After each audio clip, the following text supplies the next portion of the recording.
Welcome back to the second leg of our conference, back in the arena track. I'm presenting to you Ruben Santamarta. Ruben has been working on Swiss security for several years. He did a lot of findings on the Swiss Post e-voting program. He did reports on the left and on the right, and this year he started work on nuclear power plants and cyber-physical attacks, and okay, at last, this time this has to work out. This was not my first attempt to get you to the conference, but now we really have to get him to the conference. And then the timing was right. You said in autumn we'll be ready with results. So I'm very happy to have these results, Swiss results, for us at Swiss Cyberstorm. Thank you, Ruben. Thank you very much. Okay, thank you everybody for attending this session. It's a pleasure to be here today talking about kind of a thorny topic, but hopefully interesting for you. We are going to discuss hypothetical cyber-physical attacks against nuclear reactors. And, well, maybe some of you are thinking right now, okay, that's cool, but what about AI? Okay, in the last few weeks, we have seen several announcements from some of the most important technological companies. And basically, they are going nuclear to sustain the AI revolution. So the nuclear comeback is here to stay. So we should be prepared to deal with potential cyber incidents in this regard. This is a complex topic. Advanced topic as well. So if you are really interested in this kind of issues, I recommend you to download the freely available research paper I just published 3 weeks ago, because it contains the extended version of this talk. You will find an introduction to nuclear physics and nuclear engineering, actors and motivations, comprehensive analysis of the digital instrumentation and control platform that it's in the scope of this research from Atom's Teleperm XS, and then a detailed analysis of the cyber-physical attacks that could happen or that have been analyzed. This is also important. What is this talk about? This talk about, and this research and this talk is all about information and education. It's not about fad or drama. I'm not here to claim that nuclear power plants are vulnerable or insecure, can be hacked and are going to explode or something like that. That's not the idea at all. Actually, the opposite. We need to be prepared to deal with potential cyber incidents related to the nuclear world, and we should start to educating ourselves in order to potentially identify them and know how to deal with them. So that's the main idea behind this talk and this presentation and this research. So, and what about Switzerland? Well, hopefully that's interesting for you as well, so Swiss audience, because the reactor protection system, the digital reactor protection system that is operating at Göttingen and Besnau is using Teleperm XS, which is the digital platform that has been in the scope of this research. So that may be interesting. If we talk about cyber attacks, we should talk about motivations, because cyber attacks against the safety systems of a nuclear power plant cannot exist without a motivation. We can totally discard opportunistic attacks because it doesn't make sense. It's too complex, and these kind of systems are isolated. They are not exposed to the internet. You can't really search on Solent for a reactor protection system, so that's important to note. Even in the case of nation-state confrontations, cyber-physical attack against a nuclear power plant should be considered an extreme case because of the implications, because the potential consequences, and, well, actually, we haven't seen any kind of attack against these systems yet. Okay, so what's a nuclear power plant? A nuclear power plant is similar to any other power plant that complies with the Rankine cycle. Essentially, we have a heat source that is heating water to create steam that will drive a turbine. In the case of a nuclear power plant, this heat source is created by the nuclear fission happening in the reactor, in the core.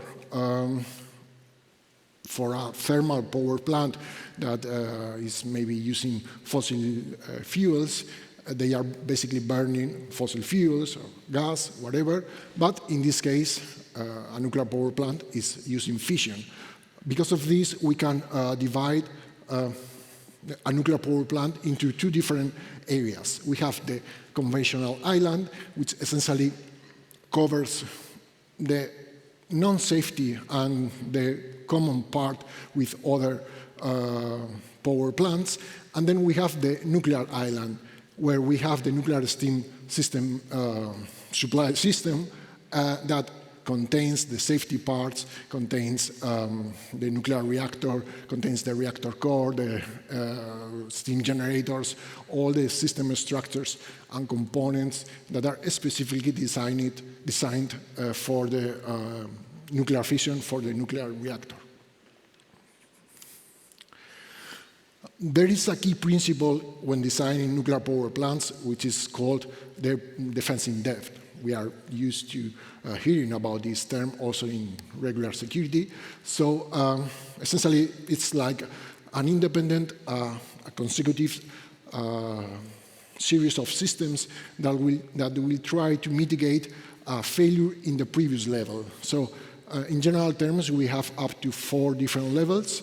If something fails in one level, the systems and the provisions in the next level will try to prevent that accident or that transient from progressing into a severe accident. On the right part of the slide, you can see how this diagram covers the same design. Basically, we have the reactor parameters like pressure or temperature, and then we have different ranges, and when the values of these parameters start to fluctuate, then we have a series of systems that will intervene in order to set those values back to the expected limits. There are safety systems and there are non-safety systems. We have reactor control and limitation systems that will try to prevent a progression of an accident or an operational occurrence. And then, in the end, we have the protection systems that are the most important one, because after that point, things can go wrong very fast and very seriously.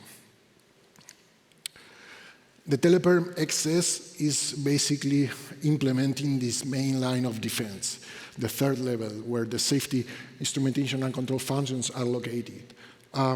In this level, we have the reactor protection system, we have the engineered safety features, actuation system, and that was the target, that was the scope of this research. How it started? Well, basically, a year ago, something like that, I was kind of surprised to find out that a significant number of Teleperm XS modules were available on eBay, coming from German vendors. Curiously, maybe the nuclear phase-out that happened there may have a role in this case, but I don't know.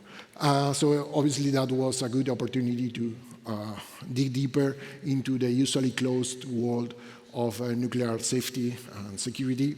So I got some of the most important modules from these vendors. On the left side, you can see a Teleperm XS rack, a common one, and some of the modules I bought, basically the main processing module, which is a microprocessor-based board. You can see it's based on MED-K6-2.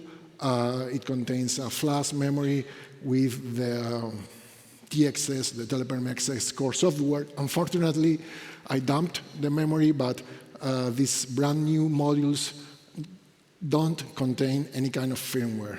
The firmware is loaded just before getting into the plant, so that was bad for me, but probably better for someone. And then we have the communication module, which enables Ethernet connectivity for the Teleperm XS platform, and basically it's the previous module, and on the local extension bus we find Ethernet board that provides the Ethernet capabilities. Well, the main board we have just seen, in this case, contains a specific firmware. There is a desynchronization between. Okay, so you can see here the common architecture for Teleperm XS deployment. This is coming from Tianwan nuclear power plant in China, because Teleperm XS is providing the safety system for many different reactors across Europe, China, Russia, and the US. And I want you to focus, if you want, on the red highlighted part. We can see in the main control room, in the operation and monitoring level, we can see the service unit that is connected directly to the reactor protection system in the automation level, which is a safety system. This Ethernet connection and this computer is key for the security and safety of the plant.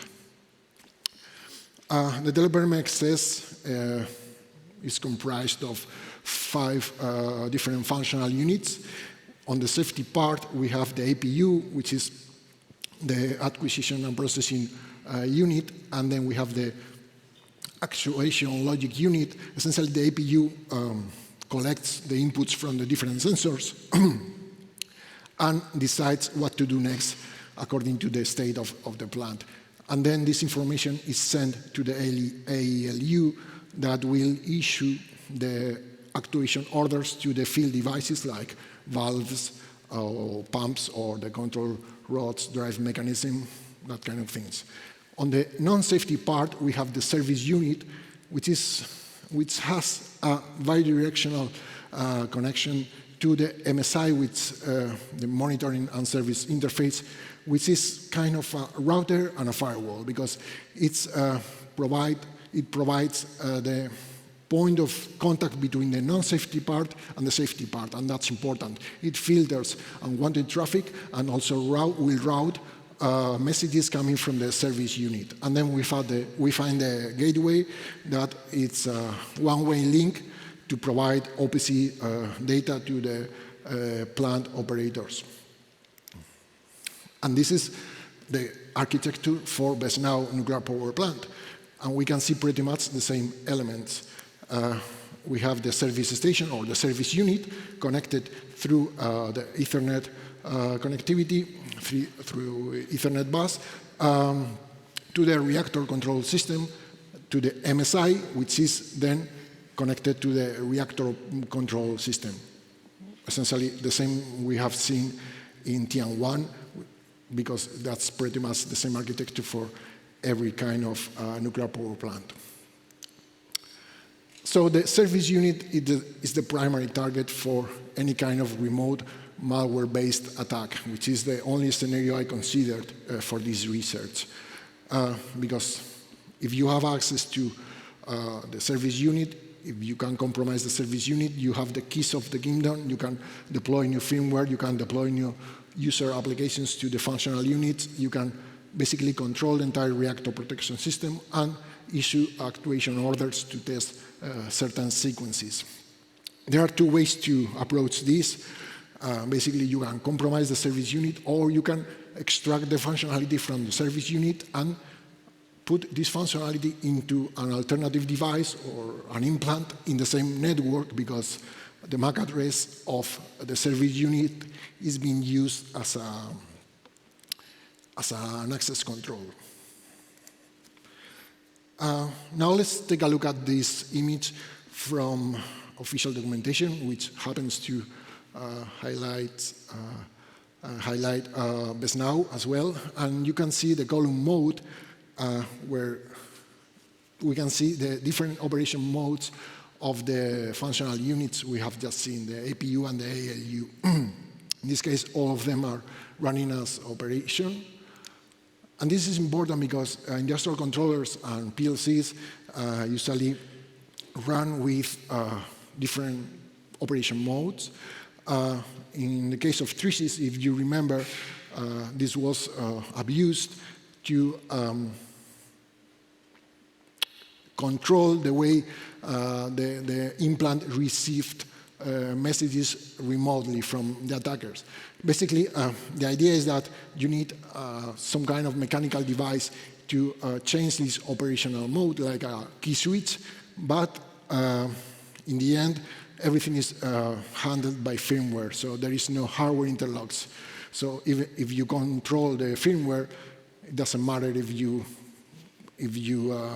use the key switch or not, because you will have total control over the logic. In Teleperm XS, it's pretty much the same. We have 4 different modes. The operation mode, which is the regular mode, the logic is running. You can't change anything. In order to change certain parameters or set points, you need to change the operation mode to the parameters. And to do this, you have to use a key switch and then issue a service unit command in order to change to diagnosis mode, which is the most important operation mode in terms of security, because you can upgrade the firmware.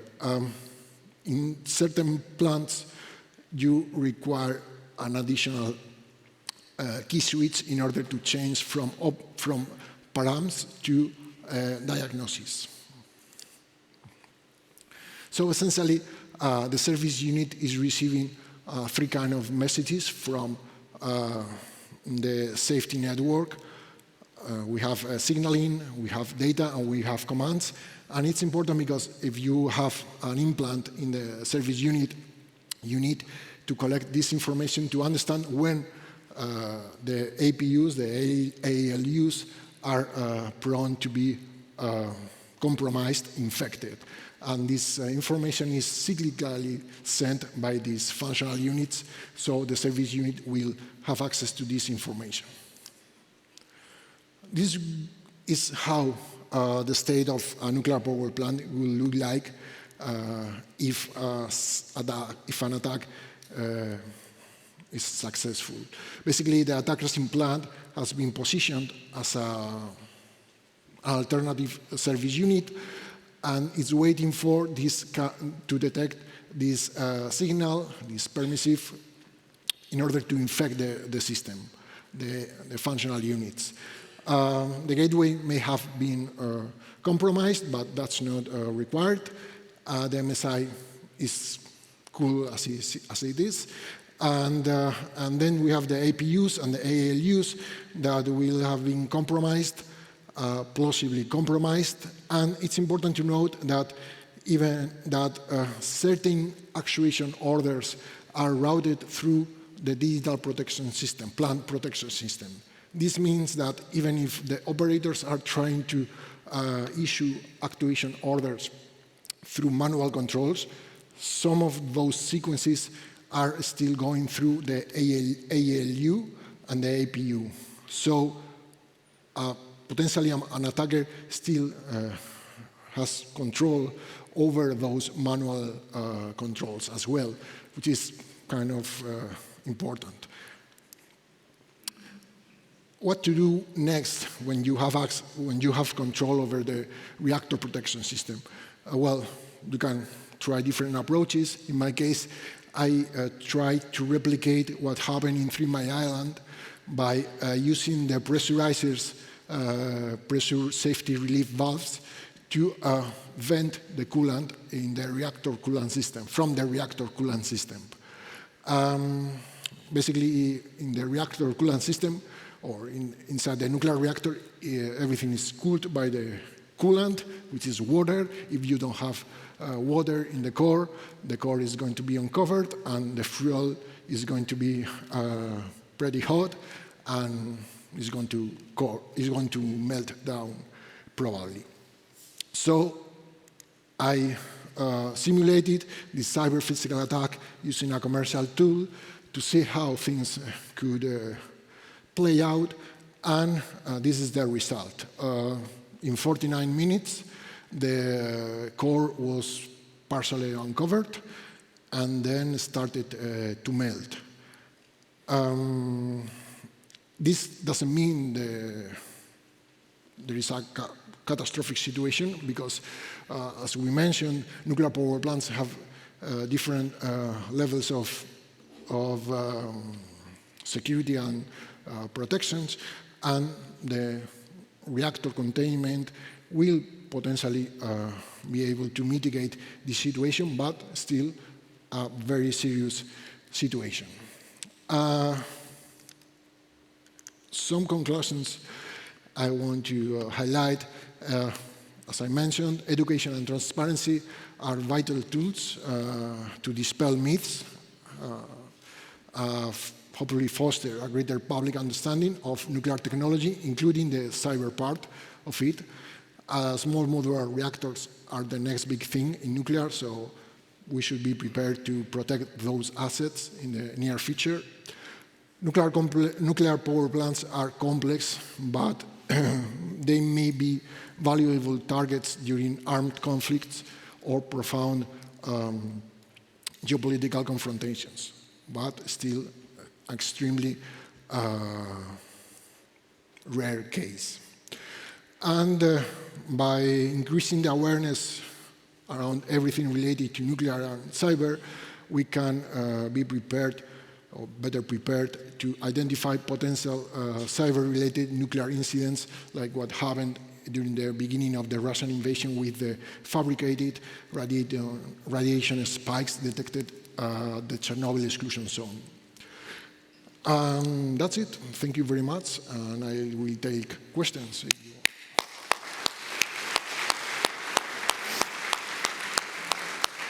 Thank you very much, Ruben. Do you have questions in the room?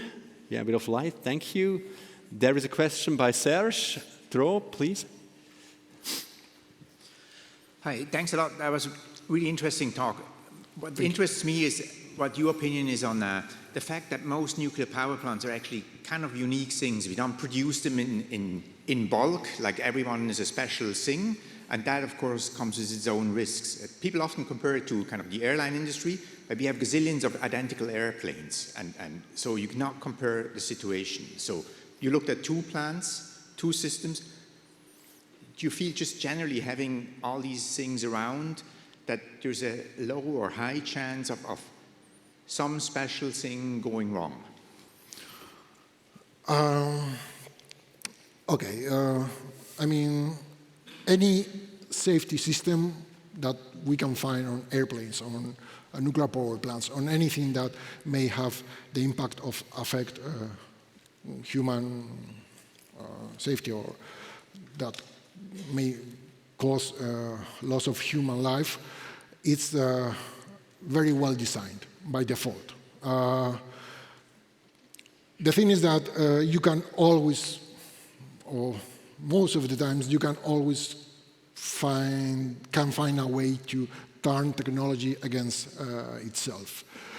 But again, I think that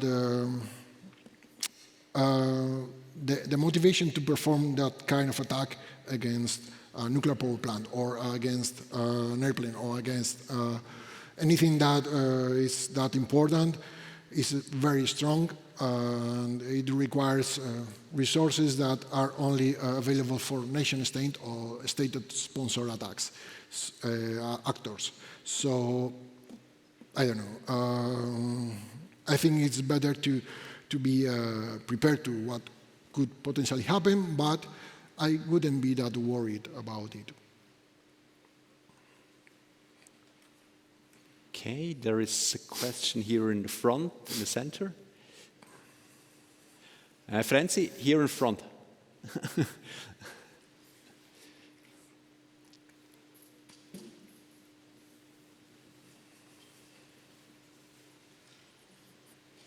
Thank you. I think it was not in the scope of your analysis, but the network that the service station was on, did you look at the protection measurements there? Was it air-gapped or how was it protected? I mean, the service unit is quite isolated. It's not connected to any part of the plant, but it may be connected to other systems in a specific network. Ideally, according to the regulations, safety systems or computer connected to a safety network should only be able to connect to that network through a point-to-point mechanism. That's ideally, but according to some designs I've reviewed, the service unit is also connected to certain components, like some test computers and certain network devices. So essentially, the service unit is isolated, is air-gapped, but it's not the only device that has connection to a specific segment of the network. So, as I mentioned, you can use this specific feature to try to impersonate the service unit instead of compromising the service unit.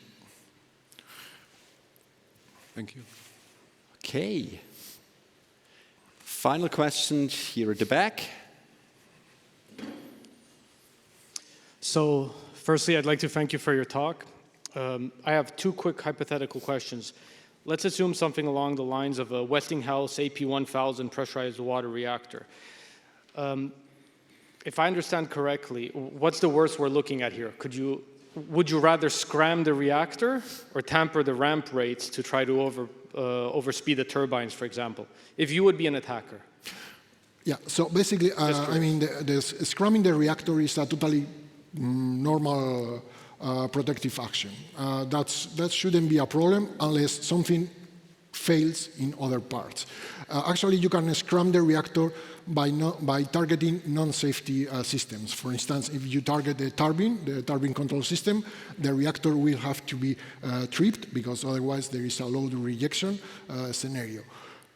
However, if you really want to cause a physical damage against a nuclear reactor, according to my research, according to my expertise, you should target the safety systems because otherwise it's impossible. Pressurized water reactors are built with inherent safety features. That's something you can understand in the research paper. That's complex for this talk. So unless you follow a specific sequence of events, it's extremely difficult to cause any kind of physical damage for a nuclear reactor. They are pretty secure, pretty safe. And so basically your attack pattern would be lasting damage to the NPP, and as an attacker, you would always bypass the safety interlocks, correct? Sorry, can you say again? You would always go for lasting damage to the nuclear power plant. Sí. And to do that, you'd have to bypass most of the safety interlocks, correct? Yeah, so you have to, essentially, you have to compromise the safety systems, and you can do that because there are no hardware interlocks.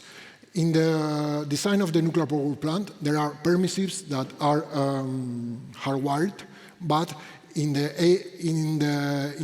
digital reactor protection systems, the interlocks and the permissives are mainly handled by in this case, by the actuation logic unit. So if you are able to compromise that actuation logic unit, you have control over the permissives, over the interlocks, so bad things can happen. Thank you very much. Thank you very much. Thanks for the conversation. Okay, thank you. Here is a bit of chocolate. Okay. Oh, thank you very much. That's very kind of you. Thank you.